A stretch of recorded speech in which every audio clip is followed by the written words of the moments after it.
Here we are in November already, and it's not hard to tell that we are getting close to the end of the church year. In fact, 3 weeks from today, we will be celebrating the first Sunday in Advent. So these gospel readings that we've had over the last few weeks of the season of Pentecost talk about what God's judgment will be like. They talk about the separating of the faithful from the unfaithful. And today's reading from the Gospel according to Matthew, which is known as the parable of the bridesmaids, emphasizes the importance of being prepared for Christ's return. Well, Jesus described preparations for a wedding. Weddings usually provided much needed relief from the humdrum and hard work of daily life. Usually women took care of children and performed household chores. They look forward to any small distraction whatsoever, such as a daily visit to the village well where they could just visit with other women. But occasionally, just occasionally, their dreariness was broken by the great events of life. Weddings, births, bar mitzvahs, bat mitzvah, even funerals. Of these, though, weddings involved the greatest celebration. At a wedding, the couple was the center of village life for days and days on end. And after the marriage ceremony, there was feasting and dancing and revelry, which would last for days and days. For the couple, it was the gladdest week in all their lives. It was a glad week for their friends as well, an event not to be missed. An important event or part of the wedding ceremony was the procession from the home of the bride's parents to the couple's new home. And as the bridegroom escorted his bride to their new home, their pathway was lit by the wedding guests holding aloft flaming torches, probably sticks wrapped with oily rags. A wedding was a great joy for all of the members of the community, but especially so for the young women who were invited to serve as the bride's attendants. It was an honor to be asked to participate, and those who agreed were expected to do so enthusiastically, but also very responsibly. The young women were expected to be ready because the bridegroom's coming signaled the beginning of a great and joyous festival, something that promised to be one of the highlights of these young women's lives. Many of you know what it's like to be prepared for something. If you live on a farm or have lived on a farm, you prepare for the winter months, or you plan next year's crops. If you've ever gone on a trip, you had to prepare first. And this lesson that we had today teaches us the most important thing that we can do is to prepare for Christ's return. Matthew wrote his gospel a half a century after the resurrection, and he struggled terribly with the issue of the delayed second coming. Many first-generation Christians believed that God or Jesus would return in their lifetime. But by the time that Matthew wrote his gospel, many, many years had passed since the resurrection, and many Christians were beginning to wonder, how long would it take until Jesus returned? In this series of parables, Matthew encouraged the church to maintain its vigil, even though the people were weary of maintaining that alert status. So, I ask you, what does it mean for us to keep our lamps fed? Being prepared, having oil, means working faithfully. It means practicing good stewardship, having good ecological practices. It means careful management of time and money, and of course, that is challenging for most churches, but especially for Trinity United Church, who finds itself nearing the end of the year 2023 with thousands of dollars behind your projected budget. Being prepared means generosity to those in need. And I know, and I heard this morning how grateful you were to Fern Green and her amazing group of volunteers who have for decades overseen Games Night. But it was decided that it was time to shut it down.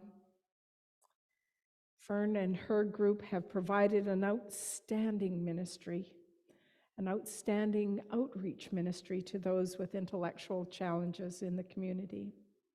And we thank her. We offer her our gratitude for her preparations, for her utter commitment, and for her vision. Being prepared also involves the proclamation of the word. We choose whether to invite others to come with us. Years ago, they did a study and discovered that 80%, that's a lot, 80% of people who visited a church did so because somebody invited them. So I want you to think about it. What if we all began to regularly invite someone to church? Someone will say, well, I really don't have much of a chance, but frankly, we all have it. We all do. I remember inviting someone in the grocery store one day. How unlikely was that? In the middle of Sobeys or the Co-op, saying, come to church, we're worshiping at 10:30 on Sunday. Yet there he was a few days later in worship. For years and years, churches like ours benefited for such a long time by a cultural push to fill the pews. Sadly, I have to tell you, that's over. That's over. And our future depends on the choices we make.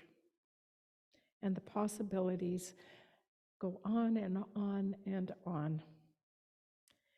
Being prepared, having oil, means generosity to those in need.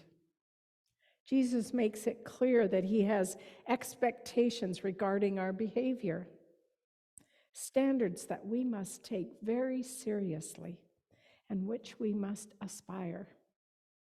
In this parable, he also makes it clear that there is a time for preparation and a time when it will be too late.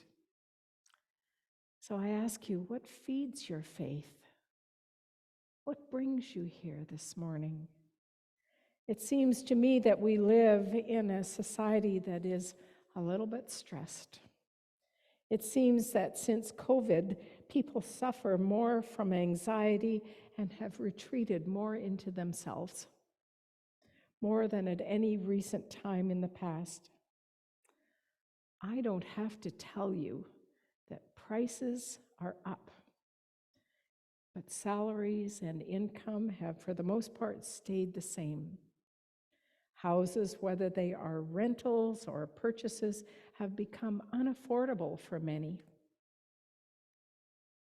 And I don't have to tell you, people are suffering from loss, from grief and exhaustion, from all the overworking. People are suffering from a lack of financial stability. There are many that worry about the future, and most of all, many struggle from a lack of spiritual anchor. In addition, there seems to be a great deal of polarization. Have you noticed that? Division and dissension actually flourish while we do not. You see, I believe that polarization fuels bias. It fuels anger, and in some ways, there are people that are simply running on empty. They are depleted, they're exhausted. They don't know where to turn. And why not? Why not? Why do they feel that way? Because even some of our churches have forgotten what fuels their hope, their joys, and their passions, and they cannot offer to others what they have forgotten about themselves. What feeds your faith? Perhaps I should ask instead, what keeps you burning about life and filled with authenticity, truth and identity and meaning in your everyday living?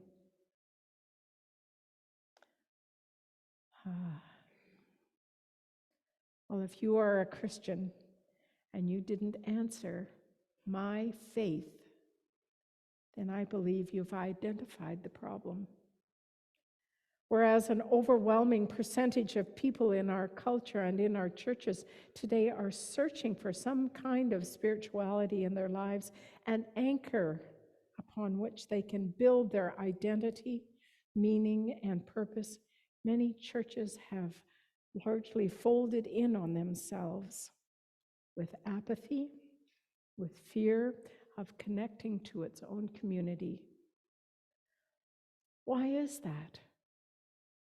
Deep investment and commitment to faith. A relationship with faith is the antithesis to anxiety, an antithesis to apathy. We have to step outside of our comfort space and invite someone to church. We have to step outside our comfort zone and try being on a committee. You heard the call this morning. On a committee, maybe working with youth, or step outside your comfort zone and share your ideas, your thoughts, your visions, your hopes, your dreams with the leadership teams. You see, we are called to be faithful to God. Being faithful is the meaning of waiting for Christ's return. God is not being rude to the foolish bridesmaids that are denied entry. God assumes those who really want to join in the festivities will come, and they will come prepared. We must always be prepared for the return, because it could be at any time. We do not know the exact date and time when Jesus will return, but we do know that Christ has promised great joy to those who are prepared for his return, and the consequences for those who are not prepared. I love my United Church, and the United Church is in some ways more sensitive to the choices of its members than other ways of organizing. I remember friends of mine from another tradition are often amazed when I explain that in the United Church, all major choices are in the hands of the members. What if they make the wrong choices? One asked me so recently. I said, yes, but what's amazing is how often the members in the United Church make the absolute right choices. And the first way we express this choice is by insisting on the power of God as our ground of hope. We are not here for an earthly purpose. We are not going to an earthly destination. We are not on a journey for an earthly reason. We cannot make it based on earthly resources alone. So when we face difficulties, when we feel doubts, we should not be downcast. We should choose to hope in God. When we have come to what we think is the end of ourselves, we should not stop because we are not at the end. One thing is certain, there is no end. There is no defeat. There is no stopping for the purpose of God. If we have chosen to be part of that purpose, God will provide all of the means we need to accomplish that.